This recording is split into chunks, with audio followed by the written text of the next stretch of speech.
Thank you very much. Well done. Sit, we can have a seat. So let's now quickly transition to the next panel. We've really talked about investments, and now we can see where jobs are going to come from. Because without really tackling demand, as you've been told, then we cannot be able to create sufficient and enough jobs for the young people.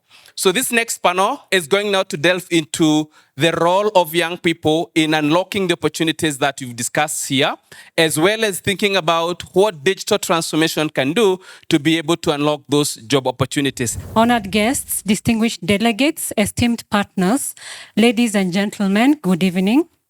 It's a profound pleasure to address you on this important side event on youth innovation and digital work in counties, re-engineering systems for employment, enterprise, and inclusion. I want to specifically acknowledge the invaluable work done to bring us together to this 2025 Devolution Conference.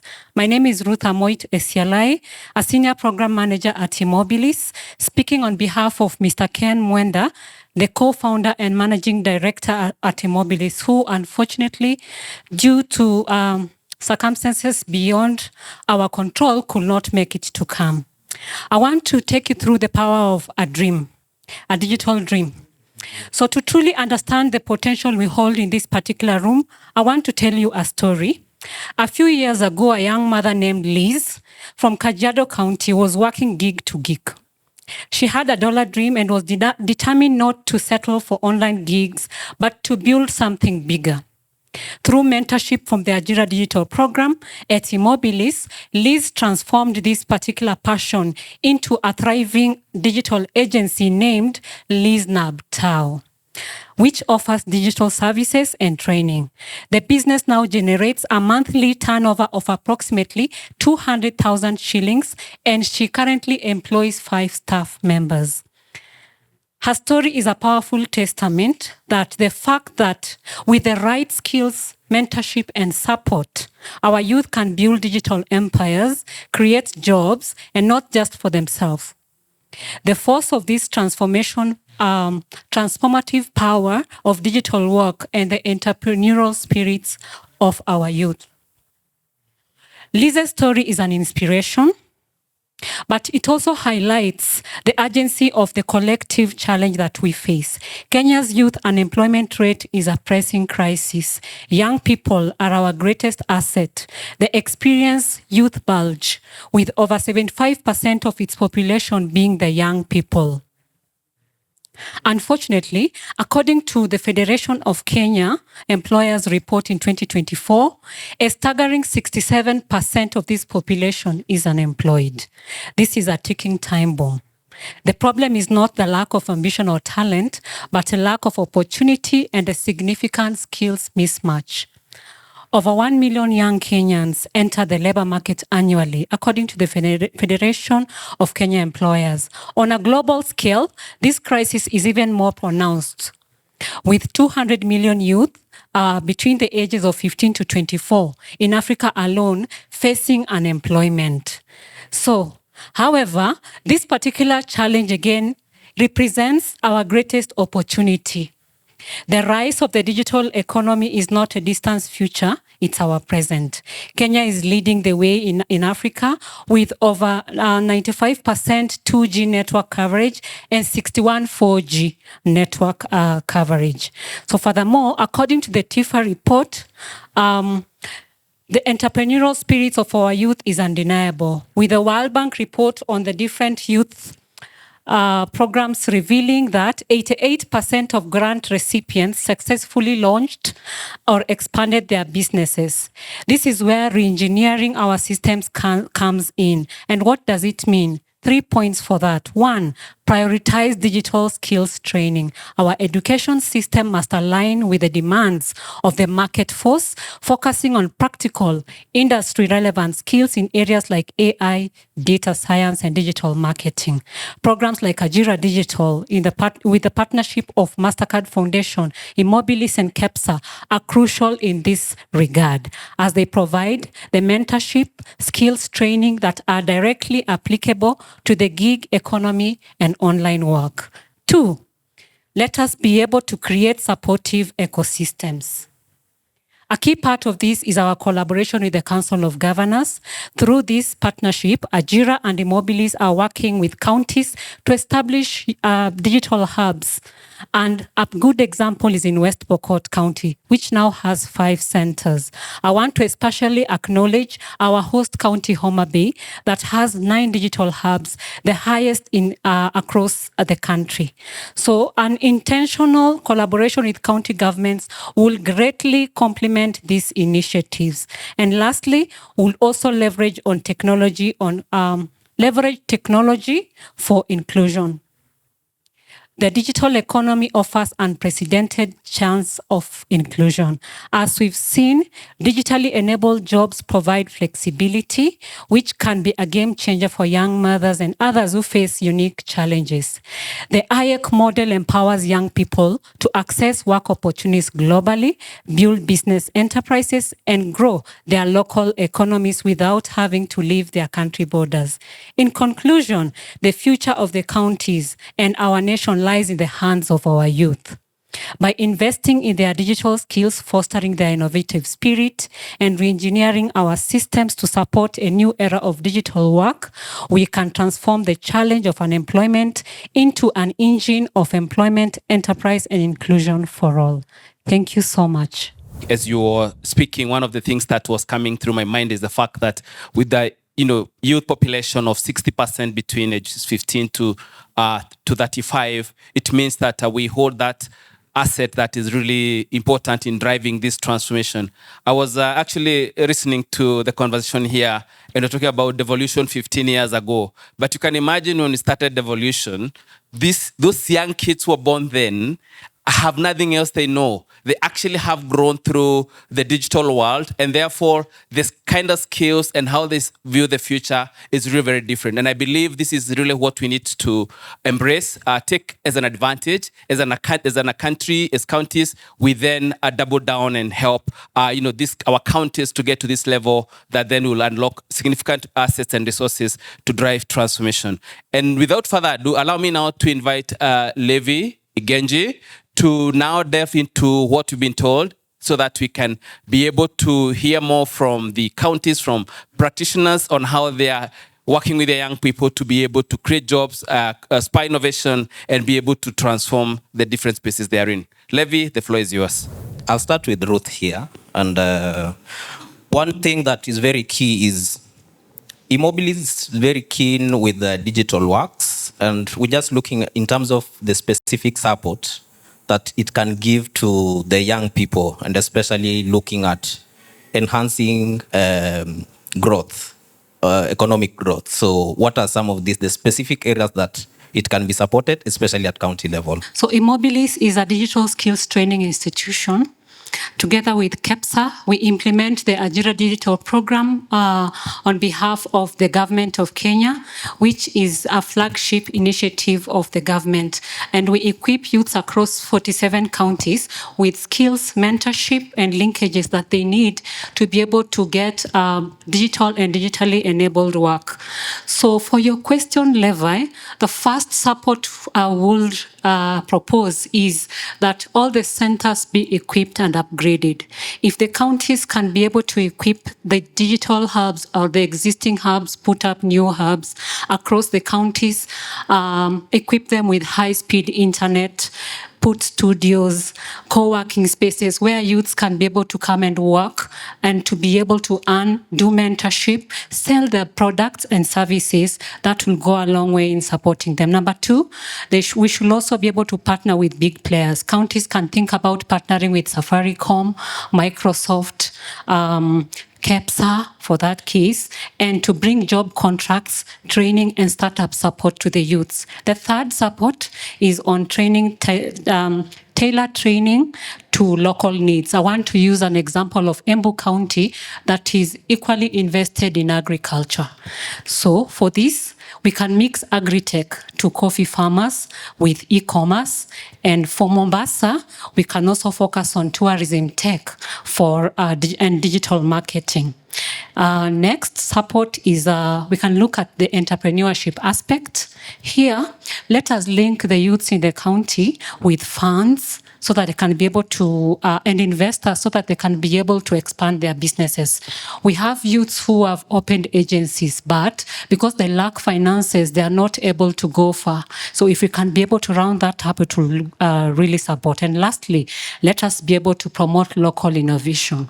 Counties can help youths to build apps, put online shops, media content, and also showcase the county's local products and culture. This way, we will be supporting the youths adequately. Thank you. Back to you, Levi. Be just looking at it, how can some principles be integrated into county enterprises to promote sustainable practices? And what are some of the opportunities that exist, especially for the young people, and in terms of looking at technologies like renewable energy?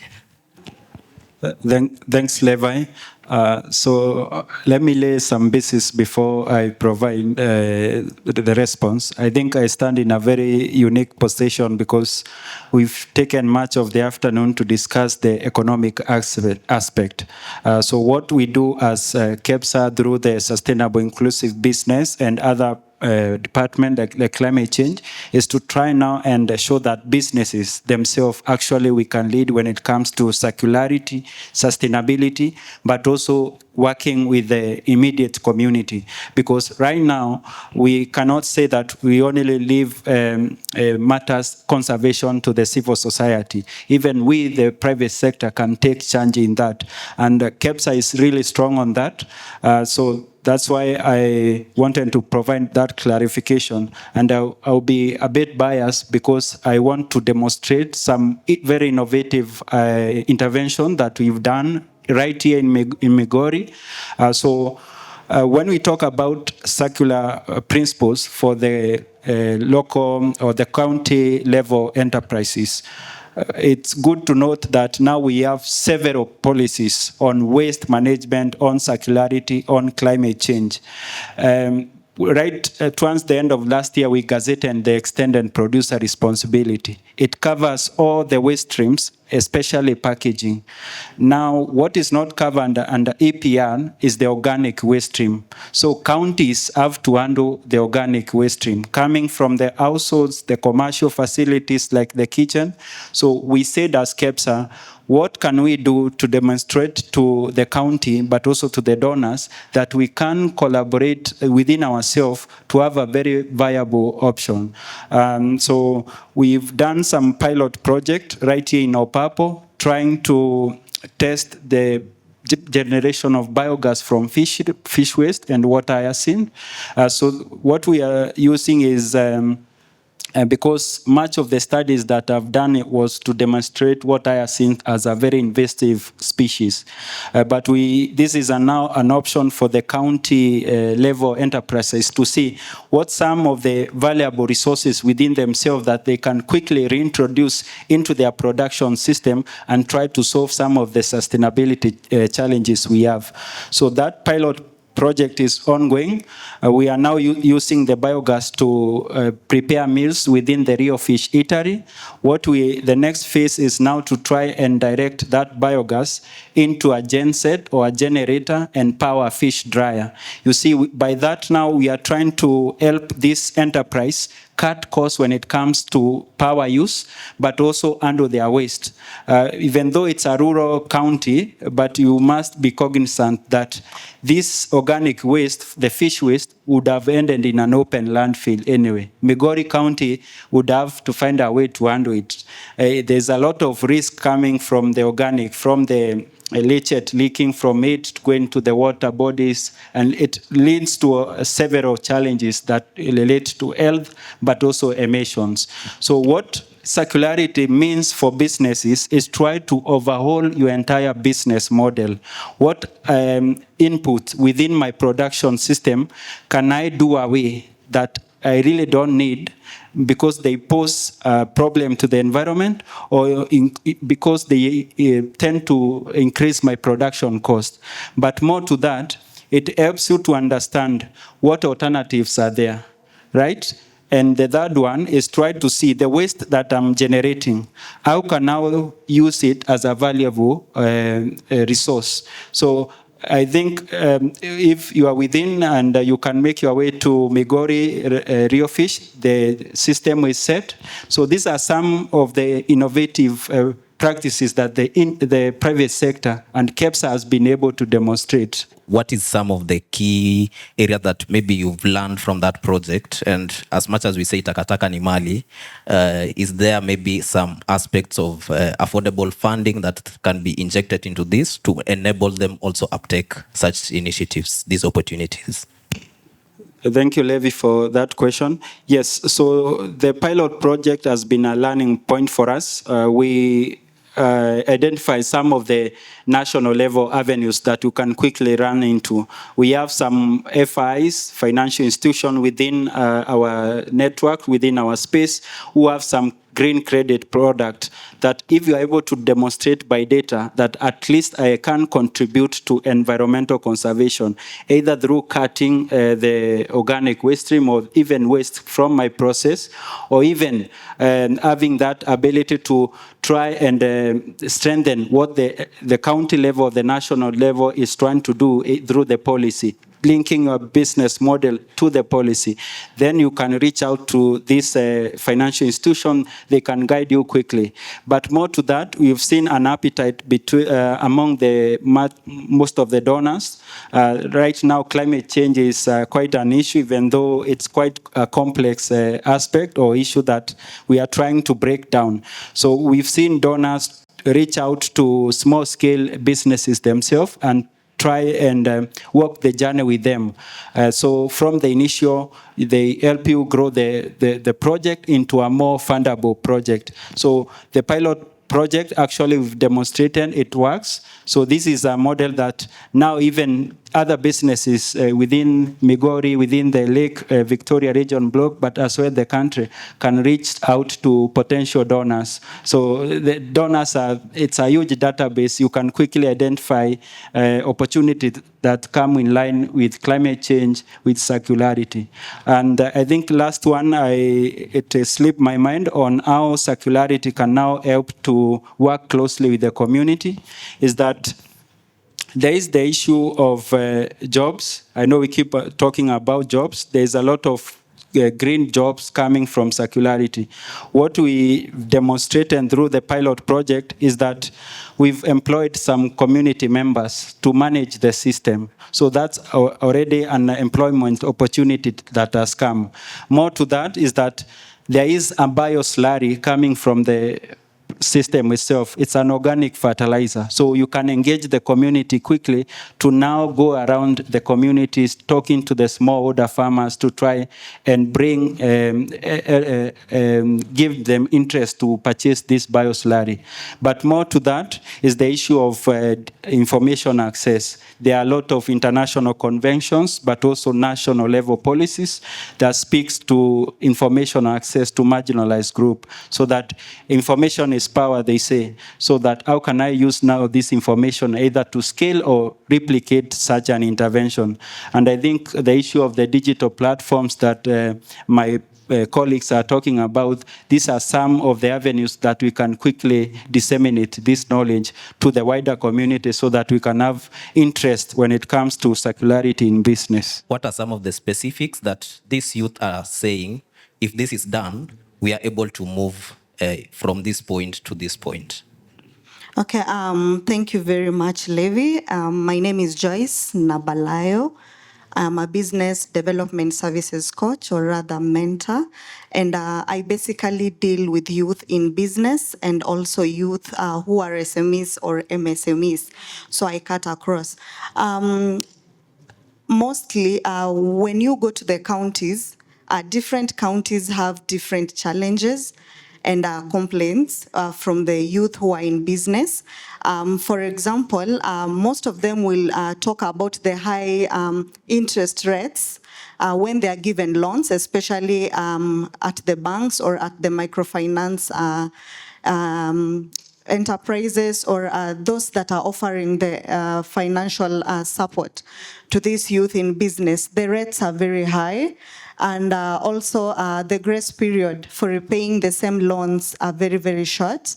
And something else also, not all youth are receiving or rather accessing the YEF, that is the Youth Enterprise Fund, and the ones that are accessing it are the MSMEs, but very few SMEs are getting those funds from the YEF or WEF, now the female youth who are accessing the finances. So very few SMEs are getting this support. And another challenge is most youth are also not so patient, because for you to get this financial support, you have to go through a process. For example, the procurement processes at the county level, it is a long process, and if you cannot be able to endure this, it becomes so hard for us youth who are impatient to get this support. Also, the process of training. For example, now KEPSA, we have a project called the Twende Digital Project, and we also have the Jinue Growth Program. So all this is targeting the youth in the counties, but you find that when a youth comes for a training, now that is the physical training, which is usually 2 days, then now you follow up with a mentorship session, that is the business development mentorship session. Mostly there are 3 sessions, but you find that most youth are not able to keep up with that. They say the process is so long, and others say that they don't have the funds like transport to attend the trainings. So if the county governments can also come in and support this youth, just like the Nyota and the KEO project, whereby they were being given transport. Because for us, we support with meals, but we don't give transport. So you find out that most of them drop out because of this. Yes. And also the high rates of licenses. The fee is too high for the Kenyan youth. If you can reduce the fee for the licenses, the youth will be very, very happy. I think some counties have benefited, Makueni, Embu, Kirinyaga, but we have emerging technology, the AI. I think it's still throwing head swings around. People say it's going to displace jobs, but we are looking at what are some of the key policy interventions that we can look at, that we make sure we are benefiting and not looking at it as a negative side of it for these emerging technologies. Business. Thank you, Jeremy. Park at that. And I'll move on to the lady, Joyce. Joyce, you've been working with different businesses, especially in the counties, focusing especially in the Western region. And just to make it practical, what are some of the challenges that you've faced as a mentor to especially the youth-focused businesses? Okay, thank you very much, Levi. My name is Joyce Nabalayo. I'm a business development services coach, or rather mentor, and I basically deal with youth in business and also youth who are SMEs or MSMEs. So I cut across. Mostly, when you go to the counties, different counties have different challenges and complaints from the youth who are in business. For example, most of them will talk about the high interest rates when they are given loans, especially at the banks or at the microfinance enterprises, or those that are offering the financial support to this youth in business. The rates are very high, and also the grace period for repaying the same loans are very, very short. And something else also, not all youth are receiving or rather accessing the YEF, that is the Youth Enterprise Fund, and the ones that are accessing it are the MSMEs, but very few SMEs are getting those funds from the YEF or WEF, now the female youth who are accessing the finances. So very few SMEs are getting this support. And another challenge is most youth are also not so patient, because for you to get this financial support, you have to go through a process. For example, the procurement processes at the county level, it is a long process, and if you cannot be able to endure this, it becomes so hard for us youth who are impatient to get this support. Also, the process of training. For example, now KEPSA, we have a project called the Twende Digital Project, and we also have the Jinue Growth Program. So all this is targeting the youth in the counties, but you find that when a youth comes for a training, now that is the physical. For me, I'll just move it to the next steps. And for maybe quick one, Jeremy, just to see as you wrap it up. Session. Mostly there are 3 sessions, but you find that most youth are not able to keep up with that. They say the process is so long and other. Thanks, Levi. So, as I mentioned earlier, KEPSA has a really strong strength when it comes to working in the national government institution, but also the county government. So through the project and various avenues that we are doing, what we were trying to analyze as we are closing the pilot project, it's on how now the counties can scale this fish to waste, fish to biogas project to hit their target, because they have the county integrated development plans that they have to set some target when it comes to renewable energy.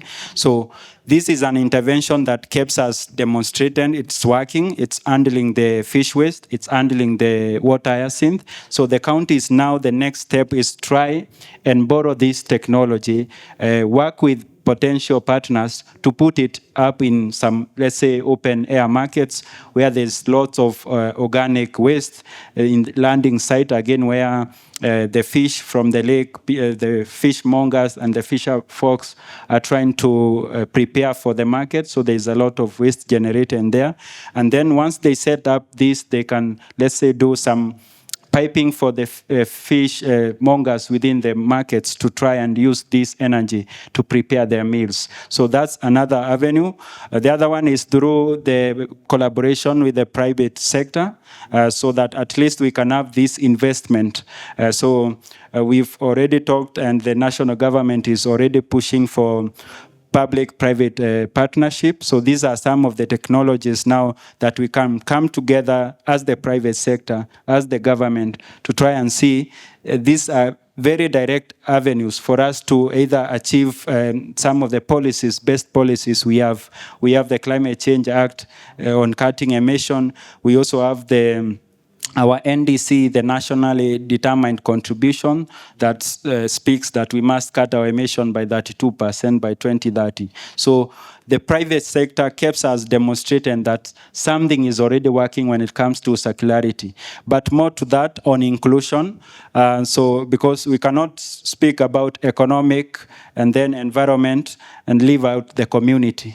We've had discussion on how now the marginalized group, the private sector, through some of the projects we are running, how can we reach out to the women, let's say, to the youth?